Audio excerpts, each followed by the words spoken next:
Welcome to the Contact Center Perspectives Podcast. I'm Steve McDonald, your host, and we have a very interesting guest on today, Karla Kannan. And Karla, you are currently a Senior Vice President of Customer Experience. You've worked with huge brands like the Four Seasons. You've worked with BPO partners all throughout the world, which lends a lot of credibility to what we're going to be talking about today, which is how to overcome the challenge of cultural differences with your BPO partners. Before we do that, I'd love to turn it over to you to explain a little bit more just about your background. And I'll say one thing I thought was really interesting. You box a couple of times a week. So just to kind of like release stress and just explore. But we'd love to learn a little bit more about Karla before we get started. Yes, well, it's once in the morning you get to hit someone and someone hits you back, you get all the frustrations out. Oh, I love that. Well, I want to start off and talk about teaching empathy across different industries. What does that mean and why is that important? Well, particularly when you have a service provider that might not be as familiar with how your customers leverage your products or services to begin with. It's very easy to misunderstand or undervalue the reason why they're contacting you. So one thing that was very important when I was working with our BPOs for the ones providing our support desk was understanding what was the urgency for a customer in a specific times of the month. And that's because I was working with a company that we did basically financial processes for hospitality. So a ticket that comes to you mid-month about something not working might not be as urgent as when you're trying to close the month. And that's changed a lot of the impact. So teaching your BPO partners what are those critical moments or moments of impact in your customer journey are very important. So then in return, when they do receive communication or engagement, or they have to get on a call with the client, they understand why this particular ticket or service desk item might be more critical at that time. And that can only come if they get empathy or they learned how to empathize with your clients. That makes perfect sense. It's not just another ticket. It's not just another number. That ticket versus that ticket might represent somebody that's in a very different state. And it might be very critical to them at that moment. It might be very, very important to them at that moment. That makes a lot of sense. So, how do you empower agents now that you're teaching them this empathy? And a lot of this is emotional, right? Like emotional responses, and people are emotional when they're calling in. Most times they're calling because they have a big problem. So, how do you empower the agents to be, situational and trust them to determine what they need to do at that moment? Well, the key is also having empathy for those team members. And what I mean by that is that many times we have to understand that when these teams get someone to reach out to them, it's never from a place of, oh, everything is great. And I just called to say hi and I love your service. They're calling because there's a problem that they're facing. And when they're facing this problem, your client is not typically going to be in a good mood. So you have to also empathize with what they're going through and then talk to them about seeing it through the eyes of the client and seeing how it might be affecting them particularly. But in teaching them, you have to give them the basics, meaning the framework, but the way to get them to think situationally, like there might be an exception to the process, or this particular instance might be more relevant for this client or the other. It's a lot of role playing. I enjoy role playing quite a bit. I did an exercise that I like a lot, which is dropping the ball. So you grab a tennis ball and basically you're the client. You say, I'm the client, you're support, and I'm going to send you a question, and then you send it. And then you see how many times the ball goes back and forth. And as a client, in this role play, when the ball comes to you and you didn't get the answer you needed, you just don't catch it. And that shows the agent that that didn't go where it needed. And I find those exercises to be very effective because it's real time that they see how many times did it take for a customer to get the answer that they needed. That's a part of that empathizing, right? Like not putting the client through that. So these ideas of cultural differences, training them to empathize with the client and their situation, where they are in that journey, but with different cultures and you're working with partners that operate very differently, right? If you're in the Philippines or you're somewhere else in the world, how does that play a factor? And then how do you handle that? Culture is a huge factor in the way that teams collaborate within themselves and then with you as a client. One, because there might be a culture of more teamwork. For example, in Asia, with our team members that were in China, I experienced that quite a bit. And Malaysia, it was a lot about we work as a team and we solve things as a team. There might be other cultures where it's more like, no, I own it and it's for me to take it through. So understanding cultural differences of how they approach teamwork is very important. But the other part of that is learning how to communicate with them. I told my team that the biggest learning I had in working globally was not necessarily saying, oh, I work here, I work there. It was really having to adapt my management approach to the different cultures. So then my communication style will resonate with them. So it takes you understanding how do they learn. What approach does it take? Is it more effective for you to do role plays? Is it more effective for you to show them what good looks like and what challenge looks like and how we resolve it together and bring them to a brainstorming session? So you really have to understand what resonates more with them culturally. So in return, when you train them, when you equip them with knowledge, you're more effective. So that sounds like to me is you've got different customer service strategies based on these cultural nuances. And that puts more onus on you. The way that you're training is different here than it is over here. That's a whole new level of role that you need to take on. How do you manage that? Well, it is, but at the end of the day, the way I see it is the success of this support desk is the success of my customers. So I have to be able to influence the change that might be needed or the strategy that might be needed. Of course, you have to have a very good BPO partner with you in order to go along with the change. You also have to have that openness from the team members managing those departments to go along with the strategy. And lastly, the commitment from them that once you invest the time to give them the knowledge, to give them the tools, that they will reinforce it and they will keep implementing it. And it's not a one time thing because the biggest mistake that people make, and I think not only with BPOs, with everyone, is you think that training is a one-time event. You come into the company, I teach you things, and then you're gone. It's a constant. Every week you have to show what good looks like, what success looks like, how it is obtainable. So for me, that commitment from the managers of those teams, from the BPO partner, so important because if I'm going to invest myself in that process, they have to go along with me. So, how is this different than training your in-house team? Because it's ultimately the client success, and it could be the exact same client. It's just being addressed by different teams. So, tell us a little bit different between managing these BPOs and your internal team and what you watch out for. The difference between what you're managing directly is obviously that you can have much rapid impact and you have the ability to measure them directly. So it makes it easier. There's a chain of command that is established. When you have a BPO partner, you have to influence change. You have to create a lot of cross collaboration. You don't want them to feel like they're not part of your team because they should be at least as invested as you are in the success of those clients. The partnership is only going to be affected that way. So you want to feel like one team, but what makes it harder, of course, is that the BPO might have different practices or different way of measuring performance. So you have to align with, hey, let's make sure that how you measure them individually as a team is not so different that how I view it, because then we are not going to connect the dots and then the customer is going to perceive it. The other part of that is having effective handoffs and those mechanisms to conversate between teams. So in my case, the customer success team needed to communicate with the BPO who owns the support desk. That relationship could only happen if there is an actual relationship built between the teams. If they see themselves as separate entities, they start working in silos. So at times I had to take more of a training role with the support team, but it was in the spirit of the success of my customer success team and in return, the success with the clients. So, if we could just kind of take a step or two back, and we're talking about a lot of these relationships with BPO partners. So, working with BPO partners in a contact center and creating customer experience is wildly popular. We know for all the reasons why, but how is it a value to you?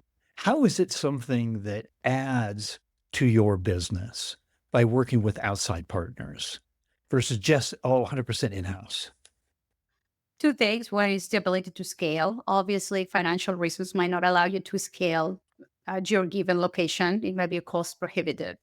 But then the other part of that is localization. At some point, I was able to open a physical office in Mexico City, and that allowed us to service the customers in Latin America. And that made a big difference in how the tickets were resolved because the connection with clients was not only the language, but it was also cultural.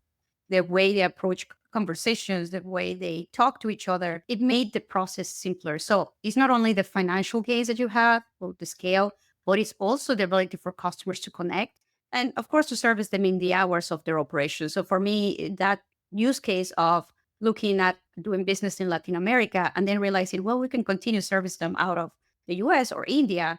We're not going to get the same gains if we have someone locally that can connect with them in language, culturally, same time zone, and following the processes that we have defined. I love that. Scaling from a cost perspective, it could be least expensive, covering off time. So those are traditional reasons. But what you just talked about is there's actually a role for a BPO partner in a lot of different situations where an outside partner might be a higher quality solution to addressing your customer needs. Yes, you can use, and of course, AI is making great advancements in you being able to translate, but there is nuances to the relationship where you deal with other countries, how they perceive communication one way or another. So for me, that was very critical. I wanted the clients to feel supported locally, but also in a way that resonated with them. Makes perfect sense. There was a chief experience officer that was on the podcast a few months back. And she said, you as a BPO partner have a lot of interactions with my customers. So here's one of the most important things that I want. And I want you to make me smarter. I want to learn. When you're working with your BPO partners, is that a big opportunity for learning as well? Huge. Each of those tickets that they receive are nuggets of gold. And I think it's very easy to think that because it's a transactional relationship, you need something, I give it to you, you go away. But in reality, a great example of that with customer success is you can have your calls with the project champion or the super user that is leveraging your products or services. And then they forgot to tell you that their executive sponsor or their power user is leaving, but that comes through a ticket because they need to enable someone else or deactivate or give credentials, whatever it might be. That information is so critical. There's a huge risk for the account to churn, and you would have never found out because it just didn't come up. Of course, your customer success teams could ask these questions periodically, but sometimes it just escapes the customer's mind. So in those tickets, there are opportunities for support to aggregate. I call it support desk to aggregate data and say, we're getting very frequent tickets about X feature. And then bring product and bring the customer success or experience teams and say, this is where we're encountering a lot of challenges. Could we do something about it? And then that becomes part of your roadmap. It could be changes in an organization. It could be opportunities, like somebody's constantly saying, why can't you guys do this? Why can't you guys do this? And now that can become an idea for your roadmap to enhance your product or service. Now, as a BPO partner, is that something that you feel is innate in the relationship that they're sharing all this information? Or is that something that you're really saying, no, this is what I want? Part of the training is it's not just the handling of the individual tickets, but it's the aggregated learning that comes out of that. Is that a natural part of that BPO relationship, or is that something that you have to work at getting? I don't think it's natural. I think it's part of the conversation. It's also ensuring that the ticketing system that you have allows for it. Because if it's just email based and it's like, hello, and then the person replies, it will be very difficult to aggregate that data. And then you will need the agents to be very intuitive to tell you that and aggregate it manually. So first is having the right ticketing system that could allow you to categorize that data. And then because data is so important today, having a team that can learn from it, like a user education team that can take that and say, this is where we see trends. Or maybe it's part of your CSAT survey. This is coming up a lot and you're able to use keywords to categorize those tickets and say, hey, this product tickets keep coming up and this is the commonality between them. So it does take you having a strategy that you can implement with the partner that the ticketing system allows for it, because sometimes it's their ticketing system, sometimes it's yours. So you have to be able to respond to that. But you, as their customer, you have to be able to do the analytics on that data. I think the responsibility we can put on the BPO partner is more of, hey, this is what I need from you in order for me to do X. And when they understand why you're trying to do this, is where the relationship becomes tighter because now they know the why. So when you're evaluating a BPO partner relationship, what are the top 3 or 4 things that you're looking for that are the most important criteria? I really want to ensure that they have processes that they have navigated with other customers. I am not in the business of trying to create them because obviously, when I look for a BPO partner, I'm looking for a solution to an existing problem. So I want somebody that has already solved it for someone else and can show me that framework. Second, that is invested in training of their own resources. That's so critical. So I want to make sure that they have a culture of learning and training because that's the same culture I'm going to bring. So we have to be compatible in that sense. And then, of course, I need them to be responsive. I'm going to be looking at past examples or testimonials or references that show me that they're responsive. And like when I mean responsive is that they're open to that feedback or they're responding to it as well. I would think those three are very much core. That is fundamentally the pillar of your support practice. You want to make sure that in order to support you, that there's openness, there's training, and that they have established framework. Tell me a story about working with a BPO partner where they added value, where they were producing high quality, they were responsive, where you're like, wow, that really made a difference. I really learned something there. Is there a story, and you don't have to name names or anything, but to do that could kind of bring this to life? Of what's the best of the best of working with a BPO partner? I think one of the best experience I had is when I did open that office in Mexico working with the BPO. I'm Mexican, but I never actually open a business in Mexico. So coming and doing it later, having that BPO was critical. And I think where they play a biggest role is for helping me navigate some of these cultural nuances. Because sometimes the resources will ask for things and you don't know if that is probably what you should do because it's more of an expectation in the region, or is it something you should do because it will improve the way that you work together. So someone that is able to help you navigate those conversations, that is not just like, hey, we do payroll and we do support and that's as far as we take it. You want a partner that helps you navigate those uncharted waters and that is willing to pick up the phone when you have a question and say, no, let me walk you over what will happen if you do this and what will not happen if you do this. And that for me was valuable. So I'm looking for that partnership that extends beyond the simple this and this, and then we don't talk to each other again. I want you to help me grow as a business because we grow together. Yeah, those insights on how to navigate this market and learn. What haven't we talked about that we should cover? What haven't I asked the question on that you want to make sure that you mention on the podcast?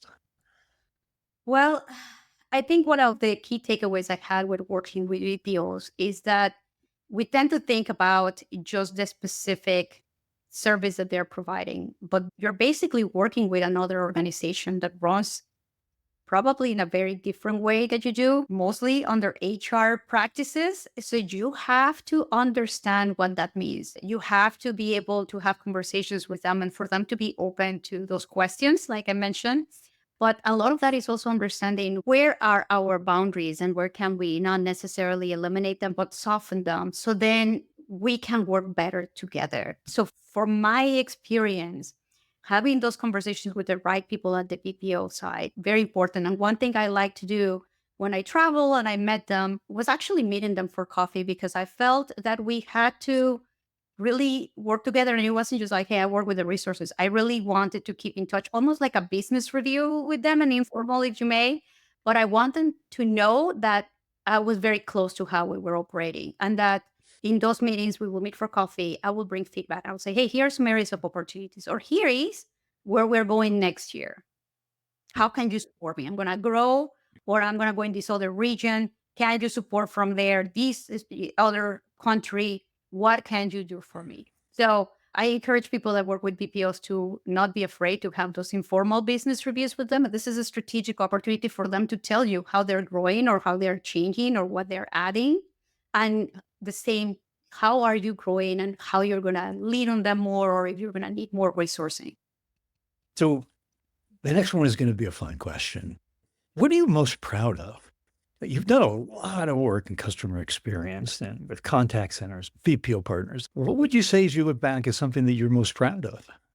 Actually partnering with them on the training programs, seeing how the resources perceive you investing yourself in their growth, to me, is priceless. And it's usually coming from a place where you're going there and you're asking them to learn and do something different. And the first reaction that any human being will have to change is resounding no. Why? We've always done it this way. And walking out of those workshops knowing that you were impactful and that what you deliver or what you achieve together is going to help your clients. So I think the most proud moment I had was, a workshop I did in India, March of this year. And it was a full workshop we did, and we did a lot of role play exercises and just seeing the supervisors' faces to see, look, they're investing in my growth professionally and also so I can service customers differently. Makes perfect sense. So I have one last question. We've just talked about a lot. We've covered a lot of territory, but in working with a BPO partner, if there was one takeaway that you wanted people to have from consuming this episode, what would that be?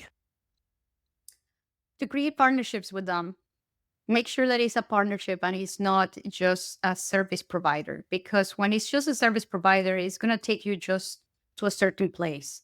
But if that relationship grows and they're more invested in it and they can see success from your eyes and your customers' eyes, that is going to transform the way you work together. Or you need to get their buy in. You need to work together. It's not going to be easy. You're working with somebody probably on the other side of the world or in a different time zone. It takes patience, it takes work, it takes cultural adaptation, but it's worth it because you build a partnership. All right. So you gave me an idea for one last question. We've talked about a lot of the wonderful, wonderful things of working with a BPO partner. There are challenges working with any partners, right?